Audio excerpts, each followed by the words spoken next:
견성하면 바로 부처라는 견성즉불의 이야기를 나누고 있습니다. 요즘 제가 성철 스님의 선문정로에 대해서 이런저런 글을 쓰기도 하고 이런저런 말을 할 기회가 있는데, 그래서 듣는 사람들, 읽는 사람들이 반응을 들어보면 한결같이 좀 어렵다, 많이 어렵다 하는 반응들이 대부분이십니다.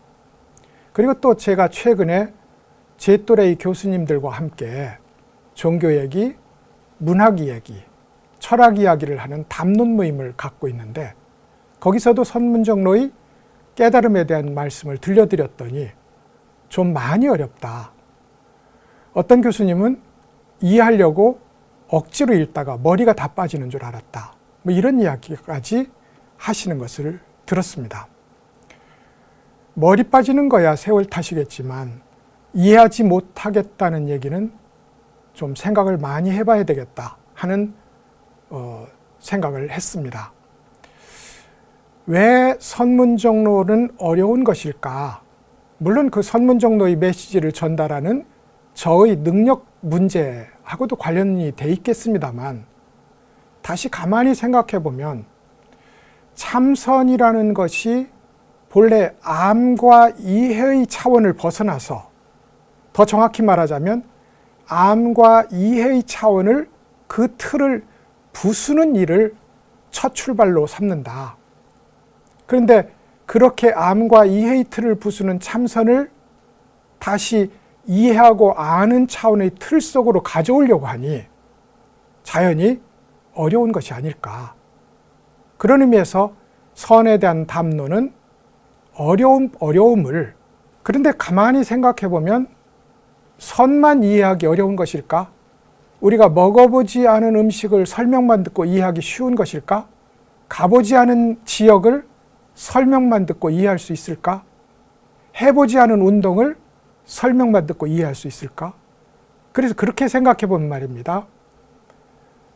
모든 실제적인 것, 진실한 것은 이해하기 어려운 법이다. 이런 규정이 가능하기도 할 것 같습니다. 그런 의미에서 선에 대해서 혹은 성철선에 대해서만 어렵다고 하는 것은 약간 불공평해 보입니다. 더군다나 성철 스님의 선은 오히려 다른 선가의 서적들, 예컨대 무문관이나 벽암록 같은 서적들에 비해서 훨씬 쉽고 논리적이고 체계적이라고 말해야 됩니다. 다만 그 제시되는 언어가 너무 복잡하고 다단하고 또 요구하는 수준이 너무나 극단적으로 높기 때문에 어렵다는 생각이 들 수는 있어도, 문장 자체를, 그 메시지 자체를 이해하기에는 오히려 쉬운 쪽이 아닐까, 그런 생각도 해봅니다. 그렇다면 교수님들이 보였던 너무 어려워서 머리가 빠지는 줄 알았다, 그 얘기 속에는 교수의 본분이라는 게 그런 거거든요. 세상의 모든 것을 암과 이해의 자리로 데리고 나오는 것, 이것이 교수의 역할이란 말입니다. 그 교수의 역할에 충실할 때 참선이라는 걸 직접 해보지 않은 입장에서 이것을 암과 이해의 영역으로 데리고 나오기는 참 어려운 일이 아니었을까. 그런 의미에서 머리가 빠지도록 어렵다는 반응이 나왔다고 생각을 해요. 말하자면 선문정로는 화두참구를 할 때 비로소 진정한 의미를 갖고 진실로 이해될 수 있다 하는 것이 선문정로를 대하는 우리 입장이 되어야 될 것 같습니다. 화두참구는 우리를 다층의 유심의 층을 뚫고 지나가서 심층의 미세한 의식을 타파해 깨트리는 자리까지 이르게 됩니다. 그 심층의 미세한 의식을 깨트리는 일을 원효 스님은 무명업상을 소멸하는 일이라고 설명을 했습니다. 성철 스님은 이 문장을 인용합니다. 무명업상이 영원히 소멸하면 마음의 본성을 보는 견성이 일어나 마음이 변함없이 항상 유지된다. 이것을 구경각이라고 한다. 짧은 문장이지만 여러 가지 의미가 들어있겠습니다. 우선 첫째로 무명업상이 영원히 소멸하는 일, 이것이 견성이 일어나는 조건이다. 그리고 견성이 일어나면 마음의 변화가 일어나지 않아서 궁극적으로 깨달음에 도달하게 된다. 이렇게 이제 이 문장을 이해할 수 있을 것 같아요. 여기에 이제 무명업상이라는 유식의 용어, 대승기신론의 용어가 나와 있습니다. 원래 이 원효 스님의 말씀은 대승기신론에 대한 해설의 과정에서 나온 말씀이에요. 그러니까 이제 무명업상이라는 것은 우리 저 깊은 깊고 미세한 심층의 영역, 이걸 아뢰아식이라고 부른다고요. 이 아뢰아식의 본래 어느 때로부터인지 모르게 함장되어 있는 씨앗이 하나 있어요. 그 씨앗을 우리는 근본 무명이라고 부릅니다. 이 근본 무명에서 싹이 트는 운동이 한번 움찔하고 일어나요. 이것이 최초의 움직임이라서 이걸 무명업상이라고 부릅니다. 이 무명업상이 일어나는 과정을 이 씨앗이 발화하는 과정에 비유를 하자면 한번 움찔하고 씨앗이 싹이 트는 순간 두 개의 떡잎이 생겨요. 그 두 개의 떡잎이 한쪽은 보는 주체의 측면, 다른 한쪽은 보이는 대상의 측면입니다. 한자로는 보는 주체의 측면을 능견상이라고 하고 보이는 대상의 측면을 경계상이라고 부릅니다. 그러니까 움찔하고 일어나는 최초의 움직임, 이것이 무명업상이고 두 개의 떡잎이 능견상, 경계상이 되는 겁니다. 요 세 가지 작용이 모든 의식작용을 일으키는 뿌리에 해당합니다. 이것이 이제 발화를 하고 땅 위에 올라오게 되면 다양한 뚜렷한 의식작용과 번뇌를 일으키는 성장이 일어납니다. 말하자면 독가시 나무의 성장이 일어나는 거예요. 그 대표적인 가지들이 6가지가 있어요. 뚜렷하다는 의미에서 육추라고 부릅니다. 6가지 뚜렷한 의식작용이라는 뜻이죠. 그래서 합치면 3가지 미세한 뿌리작용과 6가지 뚜렷한 가지와 잎사귀와 꽃의 작용이라는 뜻에서 육추라고 부르고, 이 3세 육추는 성철 스님 선문정로의 관용어와도 같습니다. 성철 스님은 구체적으로 3세 육추가 어떠한 내용을 갖는 것인지 설명하지 않아요. 왜냐하면 성철 스님의 관심은 마음의 구조를 규명하는 데 있지 않고 어떻게 그 마음작용을 소멸해서 마지막의 무명업상을 소멸하고 본래 우리가 갖추고 나온 진여자성을 환한 대명천지에 내놓게 될 것인가 하는 이 점에 유일한 관심이 있었기 때문입니다. 그러니까 성철 스님이 3세 육추를 이야기하는 것은 3세를 이야기하기 위한 것이고, 3세를 이야기하는 것은 그 최초의 움직임인 무명업상의 소멸을 말하기 위해서인 것이다 라고 말씀을 드릴 수도 있을 것 같습니다. 이것이 이제 원효 스님의 대승기신론 해설서에 나와 있는 구절이라고 했는데요. 무명업상의 소멸을 견성이라고 한다. 이 구절을 말이죠. 원효의 해설서는 해동서로 불리면서 무수한 대승기신론 해설서 중에 그야말로 최고의 수준을 갖는 것으로 학자들에게 인정받는 명저이기도 합니다. 성철 스님에게 그래서 이제 3세 육추라는 관용어를 써서 무명업상의 소멸을 기약을 한다는 것, 이것이 이제 성철 스님의 아주 뚜렷한 이 성철선의 특징이기도 합니다. 왜냐하면 무심의 강조야말로 처음부터 성철 스님의 종지에 해당하기 때문에 그렇습니다. 무심은 사실은 여러 차원이 있어요. 그리고 그 여러 차원 중에서 수행을 하면서 분별이 일어나지 않는 무상정이라고 불리는 차원이 있고, 그리고 분별의식이 완전히 소멸해서 우리가 알아차릴 수 있는 분별이 일어나지 않는 멸진정이라는 차원도 있어요. 이것을 2개의 무심의 선정이라고 부릅니다. 그런데 성철 스님은 이것을 가짜 무심이라고 불러요. 진짜 무심은 구경의 깨달음에 도달을 해서 진여와 완전히 한 몸으로 통일된 자리, 그 자리를 진정한 무심, 참무심이라고 부르고, 아류아식 차원의 멸진정은 비록 분별로 인한 파도는 일어나지 않지만 여전히 움줄하는 무명업상의 작용이 있고, 그로 인해서 두 개의 떡잎이 일어나며 그 두 개의 떡잎이 지상으로 나와서 다시 무성한 가지와 잎을 형성한다는 점에서 그것은 궁극의 자리도 아니고 해결된 자리도 아니다. 그래서 가짜 무심이다. 이렇게 이제 설명을 합니다. 그러다 보니 완전히 유심인 차원, 그러니까 수행의 초입에 견성을 한다는 견해, 이거 이제 규봉 스님과 보조 스님의 견해잖아요. 그런데 수행의 초입에 견성을 해서 마치 제가 오늘 부산역에서 기차를 타고 서울에 왔을 때 부산역에 기차를 탄 것처럼 수행의 초입에 들어선 일을 견성이라고 부르는 이 일을 동의할 수 없는 겁니다. 왜냐하면 그것은 완전한 유심의 영역이거든요. 그리고 성철스님이 견성이라고 보는 자리는 일체의 유심작용이 떨어져 나간, 무명업상까지 떨어져 나간, 그야말로 환한 진여자성만이 전면적으로 구현된 자리를 무심이라고 보는 입장이기 때문에 이 중간의 견성 혹은 초입의 견성을 절대로 인정할 수 없다는 입장을 취하게 됩니다.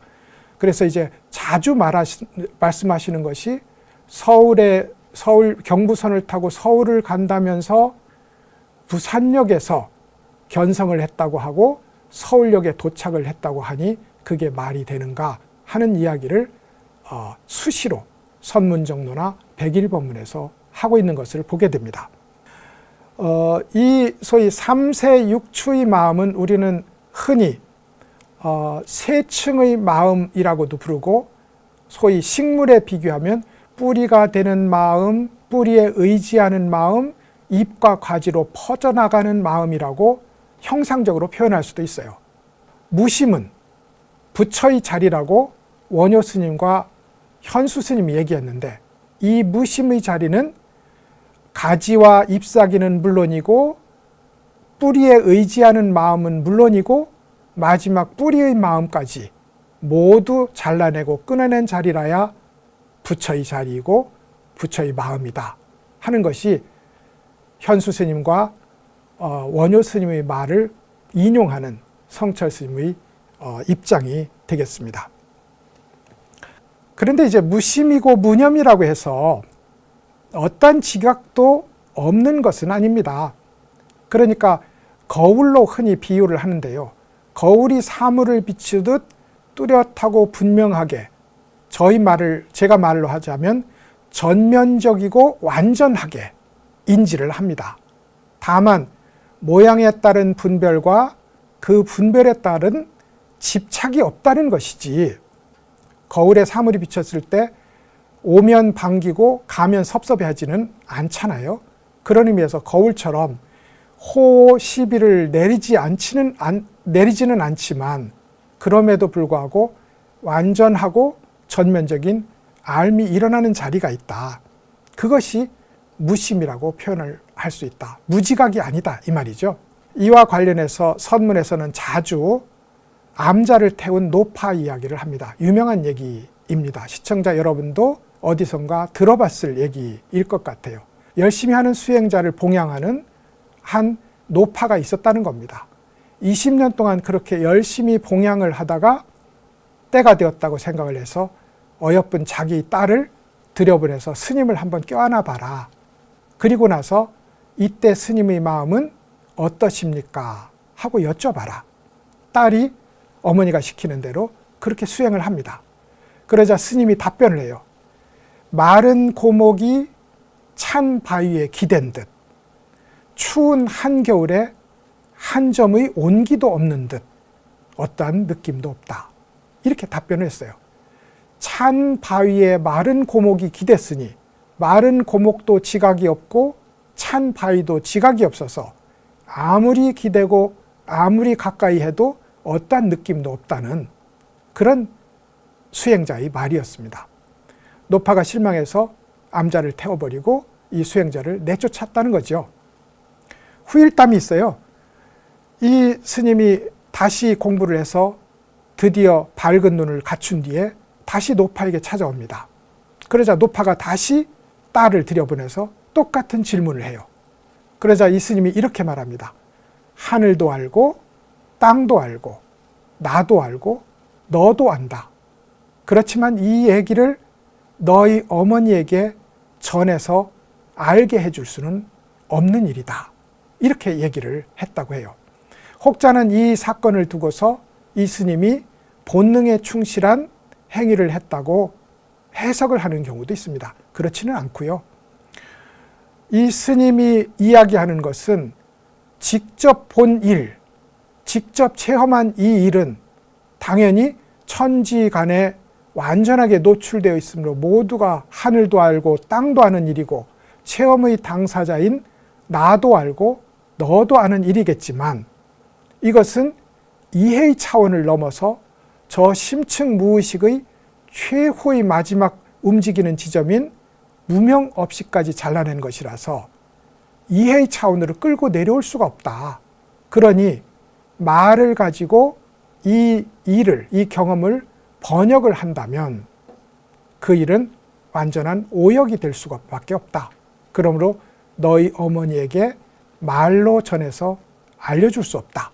이런 얘기를 이제 하게 된 것이라고 이제 해석을 할 수가 있습니다. 이렇게 이제 무명업상이 소멸하는 것이 무념이라는 이 법문 앞에서, 그러니까 잠시 생각이 가라앉은 것이 무념이 아니라 뿌리까지 모두 뽑아낸 것이 진실한 무념이라는 이 법문 앞에서 우리는 취해야 될 자세가 뭘까 생각을 해봅니다. 무엇보다도 잠깐 동안 눈이 밝아지거나 전에 없던 견해가 생기는 것을 견성으로 자처하는 일이 없어야 되겠다. 그리고 내가 현재 감지하지는 못하지만 저 깊은 뿌리에서, 바닥에서 분별을 짓고 나와 너를 가르는 작용이 일어나고 있다는 점을 분명하게 머리로라도 알고 있어야 되겠다. 그리고 이것을 일관되게 뚫고 타파하는 망치요 정의 노릇을 하는 것이 이먹고라는 화두를 참고하는 행위라는 것을 깊이 알고 그것을 열심히 실천해야 되겠다. 이것이 성철 스님의 무념 법문이 전하는 메시지가 아닐까, 이렇게 해석해 볼 필요가 있습니다. 앞에서도 잠깐 말씀드렸는데 십지의 자리, 보살이 끝이 십지입니다. 말하자면 우리로 치면 박사반 졸업 혹은 박사 논문 제출쯤 될까요? 십지의 자리에 있다 해도 견성을 보는 것은 얇은 비단을 사이에 두고 세상을 보는 것과 같다. 그에 비해서 부처님이 열애가 보는 것은 손바닥에 도토리만한 작은 열매를 두고 자세히 보는 것처럼 남김없이 보게 된다. 이렇게 십지보살과 열애의 차이점을 논하는 인용문을 가져옵니다. 경덕전등록에 보이는 문장인데 한번 들어보시죠. 십지의 여러 성인이 설법을 구름이 덮듯 비가 쏟아지듯 그렇게 거침없이 한다 해도 견성은 여전히 비단천을 가리고 세상을 보는 일과 같다. 이 문장입니다. 십지의 성인, 십지는 성인이거든요. 십지의 성인이 어떤 상황에서 설법을 한다 해도 막힘없이 구름이 뒤덮듯 소나기가 쏟아지듯 그렇게 거침없이 설법을 하지만 견성은 아직도 한 단계 부족하다. 이것이 성철 스님이 경덕전등록을 인용해서 우리에게 보여주려고 하는 깨달음의 자리, 완전한 무심의 자리가 되겠습니다. 미세한 분별이 남아있단 말이죠. 그 십지의 자리에서는. 그러므로 이 미세한 분별이 있는 한 사물을 보기는 분명히 보지만 아직 무엇인가 흐릿한 부분이 있다. 그 흐릿한 부분이 있으므로 견성과는 거리가 멀다. 그렇다면 어떻게 해야 되느냐? 100리를 가는 사람이 90리를 절반으로 삼는다는 얘기가 있습니다. 100리를 가는 사람이 90리에 도착을 하고 나면 목적지가 약속했던 것들이 눈앞에 보이는 듯하고 손에 잡히는 듯하다고요. 그럼에도 불구하고 직접 눈으로 본 것도 아니고 손으로 잡은 것도 아니고 더더군다나 자기 것으로 쓰는 것도 아닙니다. 그런 의미에서 90리의 지점, 99리의 지점에 이르렀다 해도 아직 목적지에 도달한 것이 아니므로 더 가일층 수행을 매진해야 된다 하는 것이 성철 스님이 십지 미견성의 원칙을 말하면서 거듭 강조하는 내용이 됩니다. 이렇게 이제 십지론을 말하다 보니 도대체 보살의 지위가 50개의 지위가 있다고 하고 그 50개의 지위 중에 끝이 십지라고 하는데 우리 같은 사람은 언제 그 자리에 도달할 수 있을까? 우리의 몫은 없는 것이 아닐까? 하는 용기가 꺾이는 일이 일어날 수 있어요. 그래서 성철 스님은 용기 꺾이지 말아라. 공부를 열심히 해서 몽중이려만 돼도 화엄 7지에 해당하고 숙면이려가 되면 화엄 8지다. 여기에서 조금만 더 열심히 공부하면 구지 십지를 넘어서 등각을 뚫고 열의 자리에 도달할 수 있다. 내가 직접 해봤고 여러분도 하기만 하면 그 자리에 도달할 수 있다. 이렇게 이제 격려의 말씀을 합니다. 그런데 이제 아무리 생각해도 이게 격려 같아 보이지는 않습니다. 왜냐하면 동정이려의 화두가 이 명백한 것도 우리에게 언감생심, 바라보기 어려운 자리인데 꿈속에서도 화두가 한결같은 자리, 꿈 없는 숙면 중에도 화두가 한결같은 자리를 통과해야 된다고 하니 기가 눌리지 않을 수가 없다 하는 점은 분명히 있습니다. 성철선이 어렵다고 하는 것은 아마 이런 점일 거예요. 그 말을 알아듣기 어렵다는 것이 아니라 제시하는 단계가, 목적지가 너무 높기 때문이 아닐까 하는 이제 생각이 드는 겁니다. 혹자는 성철 스님이 제시한 성철선의 특징이죠. 성철 스님이 제시한 이 숙면이려라는 단계가 꿈조차 없는 숙면 중에도 화두가 여일하다 하는 이 단계가 과연 가능한 것이냐 하는 비판을 하기도 합니다. 왜냐하면 꿈조차 없으므로 의식이 작동하지 않는 자리인데 의식이 작동하지 않는 자리에 어떻게 화두가 환할 수 있느냐 하는 것이 그 비판의 핵심인 것 같아요. 근데 이제 우리는 다시 원론으로 돌아갈 필요가 있습니다. 의식의 층은 여러 층이 있고 표층의 이해와 분별을 내용을 하는 표층이 있다면 존재감을 확인하는 중층이 있을 것이고 우리는 알지 못하지만 미세한 분별이 일어나고 있는 심층이 있을 거라고요. 그리고 숙면이려는 이 심층에서 일어나는 것입니다. 근데 다시 의식의 층에서 그게 불가능하다 하는 것은 실제로는 심층을 인정하지 않는 말이 되는 셈입니다. 미국의 소위 의식 연구 분야의 아인슈타인으로 불리는 켄 윌버라는 이가 있습니다. 거의 종교 지도자에 가까운 분인데요. 이 켄 윌버가 이런 얘기를 합니다. 수행을 열심히 하다 보면 언제나 밝은 항상된 의식이라는 것이 있어서 움직이거나 가만히 있거나 그것이 관철되고 꿈을 꾸는 중에도 그 항상된 의식은 여전하며 그리고 꿈이 없는 숙면 중에도 그 항상된 의식은 밝게 빛나고 있다. 이런 얘기를 한다고요. 굳이 서양의 경우를 들어서 그렇습니다만 선문에서도 숙면이래에 대한 얘기는 여러 선사들이 그것을 점검용으로 쓴 적이 있고 켄 윌버는 직접적으로 성철 스님처럼 직접적으로 숙면이래의 상태를 언급을 하고 있습니다. 그런 의미에서 우리가 숙면이라는 것이 과연 가능한 것인가 이건 학문적 논의가 될 수는 있을지 몰라도 수행의 현장에서는 이 논의는 수행을 안 했다 혹은 그런 수행은 아니다 하는 소위 수행관의 차이점에서 비롯되는 것이 아닐까 이렇게 생각을 하게 됩니다. 십지조차 미완성이다. 그러므로 우리가 도달한 자리가 어디든 그 자리에 멈추어서는 안 된다. 휴게소를 목적지라고 생각하지 말자. 이것입니다.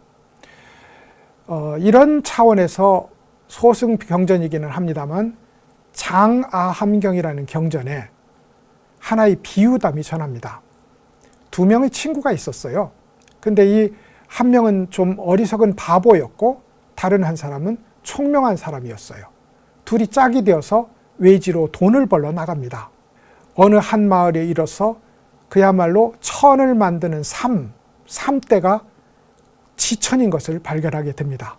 자기네 마을에 가져가면 큰 돈이 될 그런 이 삼대였어요. 그래서 이제 자기의 역량껏 삼대를 베어서 지고 다시 길을 떠납니다.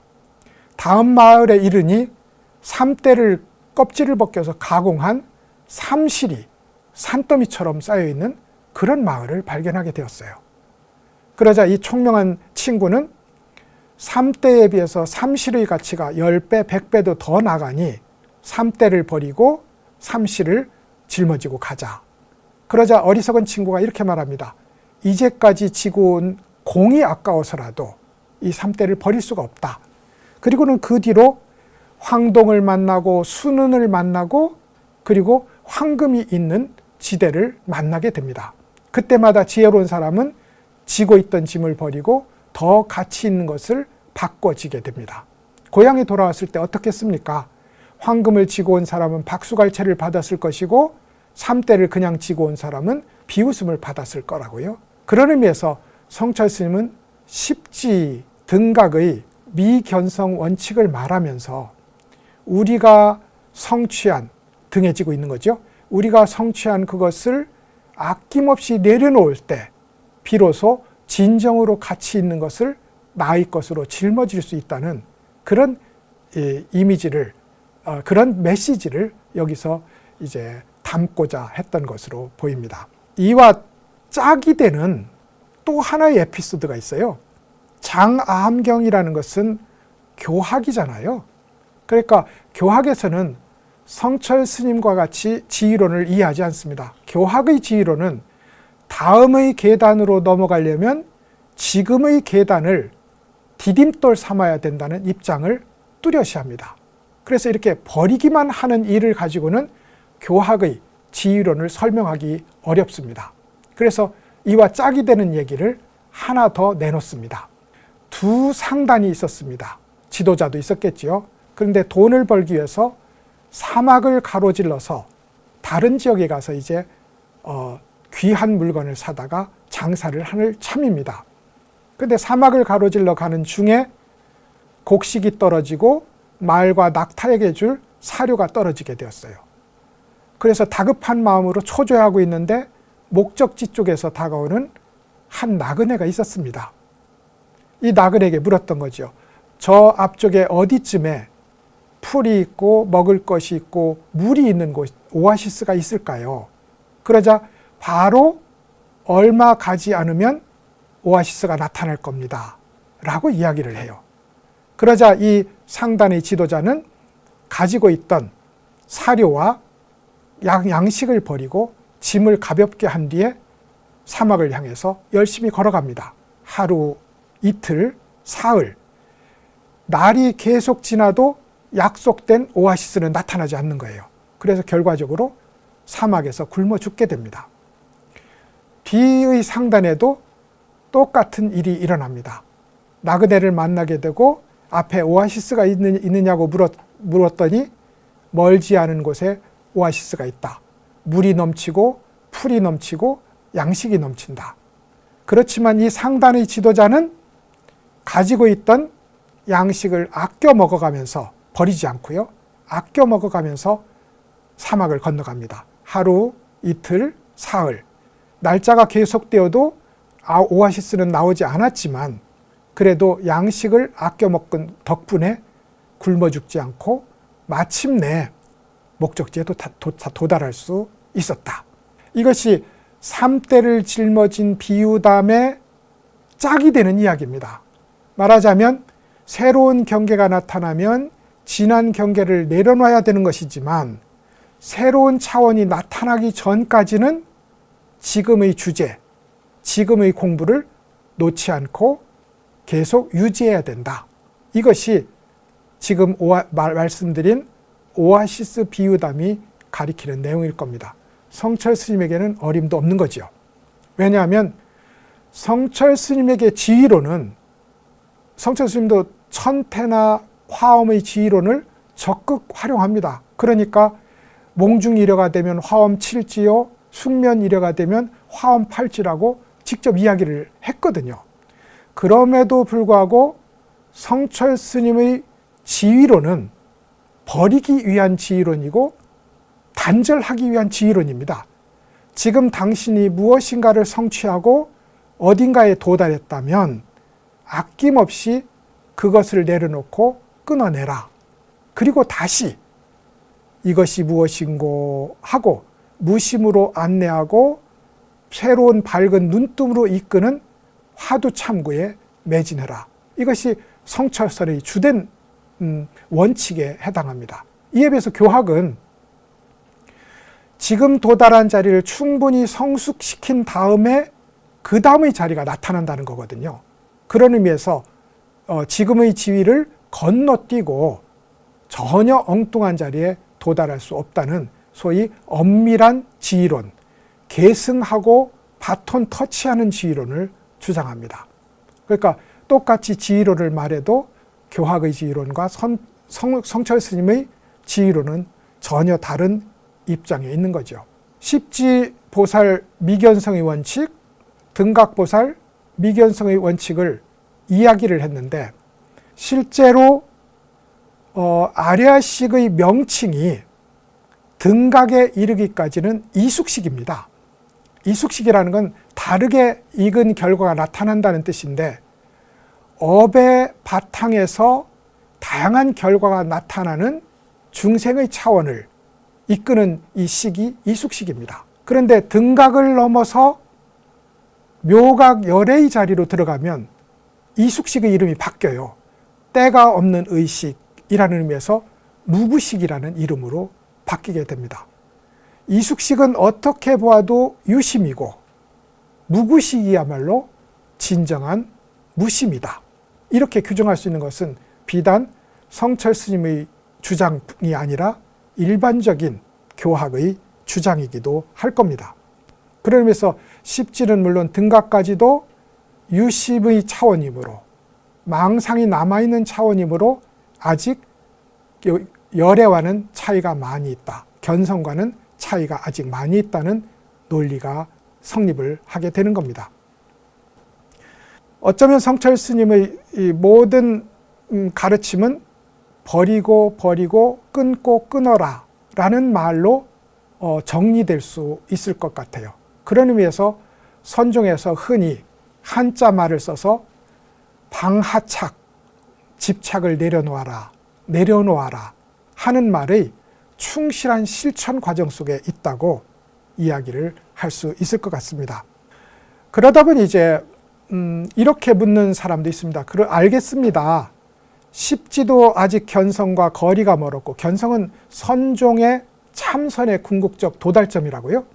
참선의 도달점인 견성과 십지가 되어서도 아직 거리가 있고 등각이 되어서도 아직 거리가 있다는 걸 제가 알겠습니다. 그러면 견성을 하면 그것이 부처님이 성취한 대열반과 같다고 보아도 될까요? 이런 생각을 할 수 있겠습니다. 그래서 성철 스님은 곧바로 대열반경의 문장을 인용해서 견성이 곧 대열반임을 분명히 합니다. 이런 문장이 있어요. 번뇌가 생겨나지 않으므로 견성한다. 견성함으로 대열반에 편안히 머물게 된다. 말하자면 견성을 하면 대열반이라는 경계에, 부처의 경계에 편안히 머무는 것이지, 견성을 하고 나서 무엇인가 별도의 무엇을 하는 것은 아니다 하는 것이 대열반경의 이야기가 되겠습니다. 성철스님이 이렇게 한결같이 대열반경 내지 다양한 경전을 가지고 선종의 최종 목적지 도달처인 견성이 부처가 도달한 자리와 완전히 똑같다는 것을 거듭거듭 말씀하시는 이유는 당시 성철스님이 살았던 종교의 환경과도 관련이 있다고 생각합니다. 과거의 신라시대나 고려시대나 조선시대나 비록 조선시대에 불교에 대한 압박이 있긴 했습니다만 그래도 신라, 고려, 조선의 시기에 유일한 종교가 불교였어요. 그러니까 그 환경에서 선종은 교학과 싸우기를 교학과의 경쟁에 몰두를 합니다. 말하자면 주적이 교학이었던 거예요. 그러다 보니 참선이 교학에 비해서 얼마나 훌륭한지를 증명하는 이야기들을 내놓습니다. 한국에만 전하는 진귀조사설이라는 거 있습니다.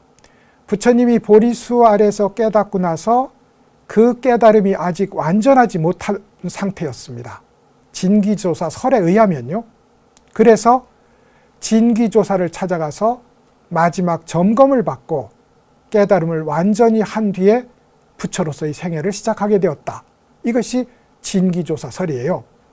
사굴산문, 우리 선종의 가장 뚜렷한 산문이었잖아요. 사굴산문을 개창한 범일국사에게 진성여왕이 묻습니다. 도대체 선종과 교학은 어떻게 그렇게 다르길래 그렇게 다른 이야기를 하십니까? 하는 말에 대답을 해서 진기조사를 만들어낸 것입니다. 근데 이렇게 해서 이제 교학을 누를 의도가 명백했던 거지요. 그것에 비해서 성철 스님은 하느님의 유일신과 예수의 신성성을 강조하는 종교 풍토를 맞이하고 있었어요. 이 속에서 조사가 부처님보다 낫다거나 선불교는 불교의 원래 이야기와 전혀 다르다는 이야기를 한다면 불교의 정체성을 의심하는 지경에 내몰리게 될 거라고요. 그런 의미에서 성철 스님은 부처님이 깨달은 자리, 부처님의 5대 제자들이 깨달은 자리, 모든 불교사에 있어서의 깨달은 자리와 선종에서 말하는 견성의 자리는 완전히 동일한 것이다. 수준차가 있다면 완전히 깨닫지 못한 사람이 깨닫다고 하는 경우는 있을지라도 실제로 깨달음을 증명한 사람들을 점검해 보면 선종의 견성과 완전히 동일하다. 이렇게 이제 불교의 종교다움, 불교의 불교적 권위를 부처님에게 되돌리는 이 일을 지향했기 때문에 성철 스님에게 이렇게 부처님의 깨달음과 선종의 견성이 완전히 동일한 것이라는 논의가 반복적으로 나타났던 것으로 보입니다.